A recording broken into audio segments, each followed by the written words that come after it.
Assalamualaikum warahmatullahi wabarakatuh. Halo anak-anak semuanya. Kali ini kita akan belajar di kelas 4, tema 1, indahnya kebersamaan. Subtema 1, keberagaman budaya bangsaku, pembelajaran 1, bersama dengan Pak Hendra di kelas 4. Di sini ada percakapan antara Lani dan Edo. Lani bertanya, tahukah kamu bahwa Indonesia terdiri atas banyak pulau, suku bangsa, tarian, rumah adat, serta agama? Ayo kita cari tahu lebih lanjut tentang keberagaman itu. Ayo membaca. Indonesia terdiri atas berbagai macam suku bangsa dan budaya, namun tetap dalam satu wadah Negara Kesatuan Republik Indonesia (NKRI). Keberagaman tersebut merupakan anugerah dari Tuhan Yang Maha Esa. Kita wajib mensyukurinya. Berikut adalah bacaan tentang keberagaman budaya Indonesia. Pawai budaya. Pawai budaya sangat menarik bagi warga kampung Babakan. Pawai ini selalu menampilkan keragaman budaya Indonesia. Udin dan teman-teman tidak pernah bosan menanti rombongan pawai lewat. Tahun ini mereka datang ke alun-alun untuk melihat pawai tersebut. Kakek Udin pun terlihat sabar menanti. Terdengar suara gendang yang menandakan rombongan pawai semakin dekat. Di wesan pawai terdepan terlihat rombongan dari Maluku. Rombongan laki-laki mengenakan kemeja putih, jas merah, dan topi tinggi dengan hiasan keemasan.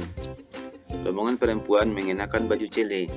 Baju ini terdiri dari atasan putih berlengan panjang serta rok lebar merah. Langkah mereka diiringi oleh suara tipa, alat musik dari Maluku. Bunyinya seperti gendang namun bentuknya lebih ramping dan panjang. Budaya Maluku sangat unik dan menarik. Budaya Bali terkenal karena bunyi musiknya yang berbeda. Rombongan dari Bali menyanyikan alat musik daerahnya cengceng namanya. Alat ini berbentuk seperti dua keping simbal yang terbuat dari logam. Nyaring bunyinya ketika kedua keping ini dipadukan. Rombongan dari Bali diikuti oleh rombongan dari Toraja. Wanita Toraja memakai pakaian adat yang disebut baju poko. Rombongan laki-laki menggunakan pakaian adat yang disebut sepa talung buku. Rombongan Toraja membunyikan alat musik khas mereka, Pak Pompang namanya. Alat musik ini berupa suling bambu besar bentuknya seperti angklung. Unik bentuknya, unik pula bunyinya. Budaya Toraja sangat menarik untuk dipelajari. Udin dan teman-teman senang melihat pawai budaya. Selalu ada hal baru yang mereka perhatikan setiap tahun. Pakaian adat dari berbagai suku di Indonesia selalu menyenangkan untuk diamati. Benar kata Ibu Udin. Kebudayaan Indonesia memang sangat beragam, kaya dan mengagumkan. Kemudian anak-anak Bapak, mari kita lihat. Tulislah nomor urut di setiap kiri pada setiap paragraf dengan nomor 1 sampai 5.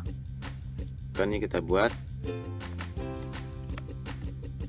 Ini sudah kita buat.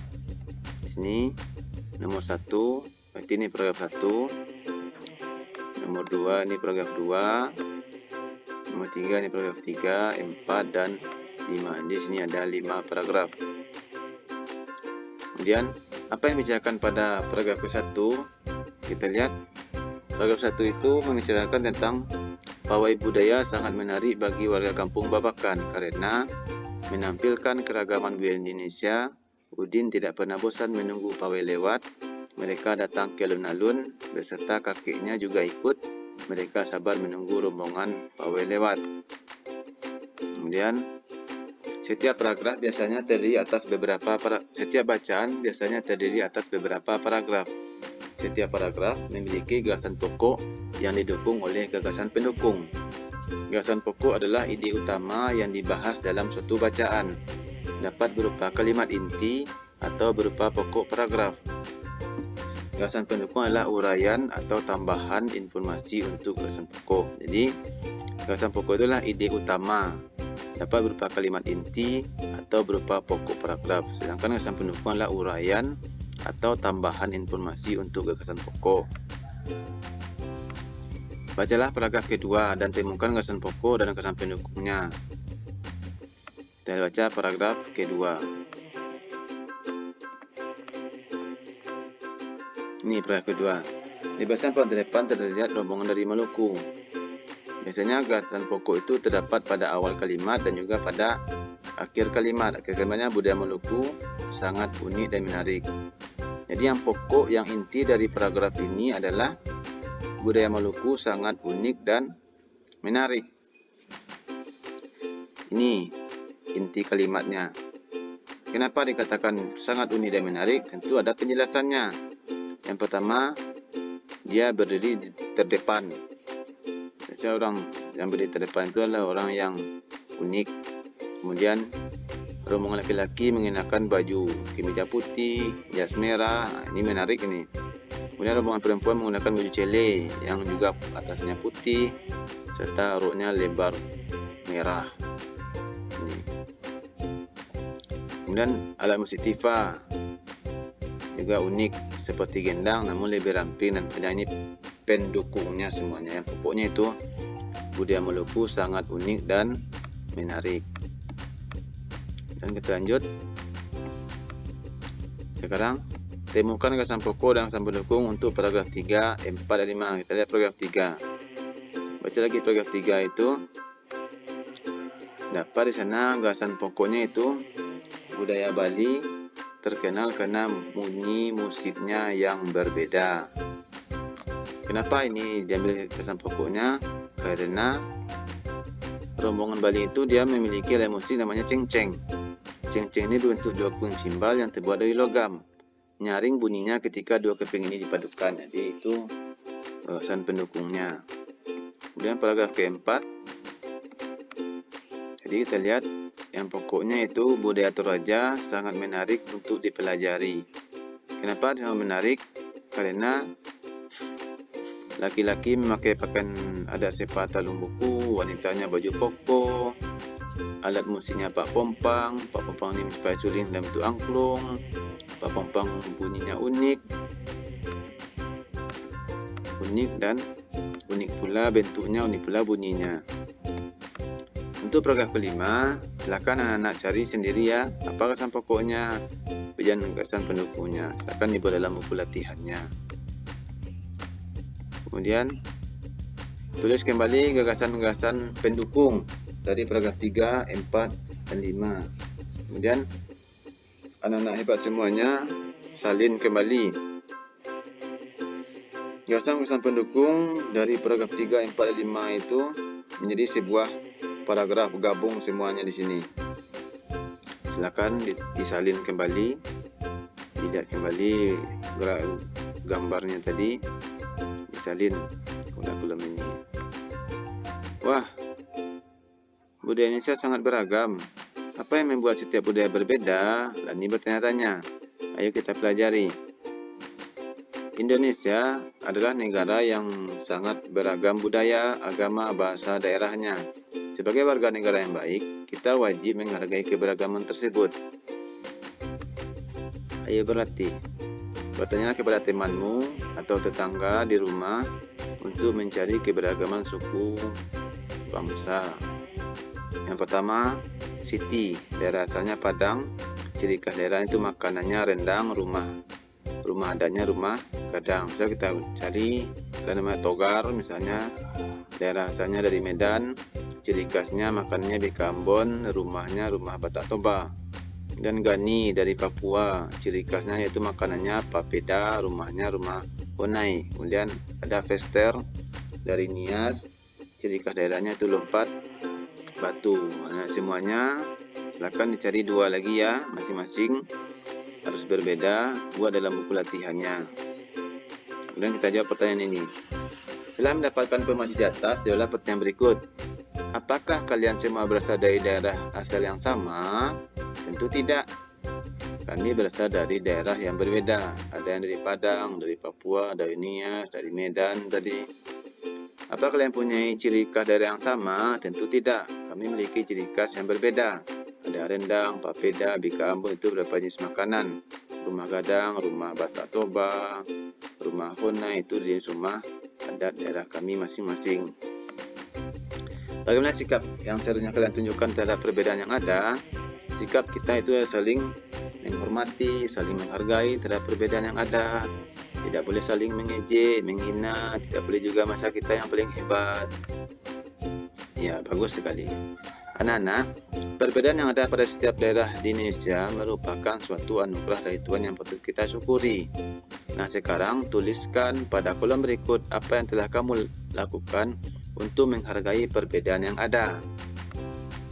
Nomor 1, sikap menghargai perbedaan, sikap menghargai keberagaman. 1, bermain bersama dengan teman yang berbeda agama. Misalnya. 2, saling meminjamkan alat tulis kepada teman yang tidak memiliki. 3, selalu berkata sopan dan santun ketika sedang bermain dan belajar.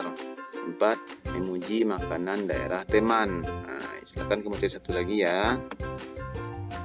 Kamu juga bisa menuliskan contoh sikap tidak menghargai keberagaman yang kamu ketahui. Contoh sikapnya, 1, bermain hanya dengan teman yang satu suku. Ini contoh yang tidak baik. 2, mengisikan teman yang berbeda daerah saat bermain. Ini juga tidak boleh. Berkata kasar pada teman yang berbeda agama. Menjelekkan teman yang berbeda suku dengan kita. Itu contoh suku yang tidak menghargai keberagaman. Sebagai anak Indonesia, aku merasa bangga terhadap keberagaman yang ada. Menghargai perbedaan merupakan wujud dari semangat persatuan dan kesatuan. Ayo mengamati. Selain kaya akan budaya, tarian, dan makanan khas daerah, Indonesia juga kaya akan jenis alat musik. Berikut adalah contoh alat musik yang dimiliki oleh berbagai suku di Indonesia. Cara memainkannya berbeda-beda. Kecapi, berasal dari Jawa Barat, dimainkan dengan cara dipetik. Angklung, berasal dari Jawa Barat, dimainkan dengan cara digoyangkan. Saluang, yang berasal dari Sumatera Barat, dimainkan dengan cara ditiup. Kendang, yang berasal dari Jawa Barat, dan tifa dari Papua, dimainkan dengan cara dipukul. Ini gambarnya: angklung, saluang, kecapi, kendang, dan tifa. Tulislah nama alat musik tradisional lain yang kamu ketahui. Jelaskan asal alat musik itu, cara memainkan, serta cara terjadinya bunyi pada alat musik tersebut. Contoh, suling dari Jawa Barat. Alat tersebut dimainkan dengan cara tiup sehingga menimbulkan getaran udara dalam suling. Getaran tersebut menghasilkan bunyi. Contoh yang kedua itu talempong dari Sumatera Barat. Alat tersebut dimainkan dengan cara dipukul sehingga logamnya bergetar dan menimbulkan bunyi. Kemudian ada tanjidor dari Jakarta. Alat musik ini dimainkan dengan cara tiup sehingga menimbulkan getaran udara dalam tanjidor dan menghasilkan bunyi. Silakan Anda cari lagi 2 lagi ya.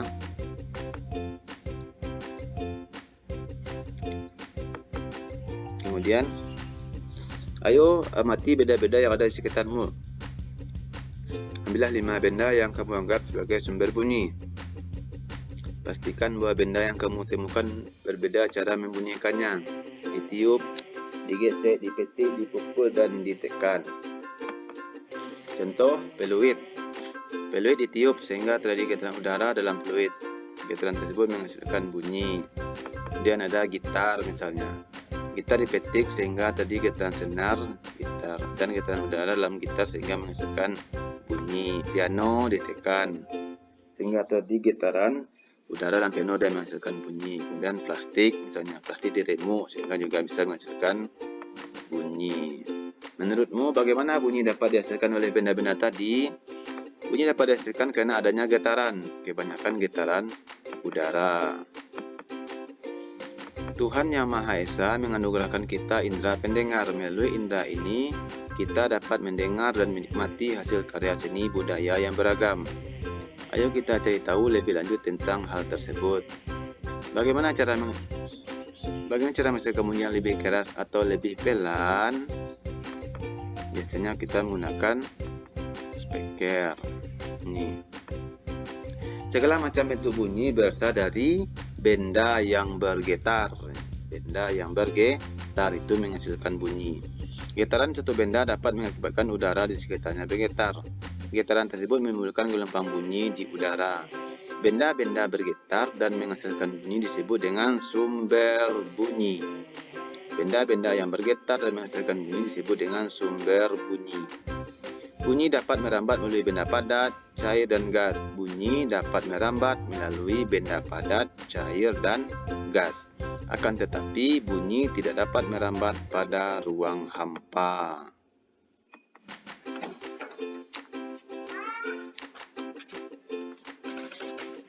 Ayo mencoba. Secara berkelompok, bunyikanlah berbagai jenis barang seperti botol, sendok, ember, dan tutup panci. Usahakan agar bunyi hasilkan enak didengar. Apakah bunyi hasilkan dari benda-benda itu sudah enak didengar? Sudah, karena bunyi teratur memiliki irama tertentu. Apa yang dapat kalian lakukan dalam sebuah kelompok sehingga alat-alat yang kalian mainkan menghasilkan bunyi? Sendok bisa dipukul ke meja, ember juga dipukul beserta tutup panci, botol minuman bisa diremuk sehingga menghasilkan bunyi. Bagaimana caramu dan anggota kelompokmu bekerja sama agar alat yang beragam itu menghasilkan bunyi yang enak didengar? Membunyikannya secara bergantian dan teratur atau sesekali bersamaan.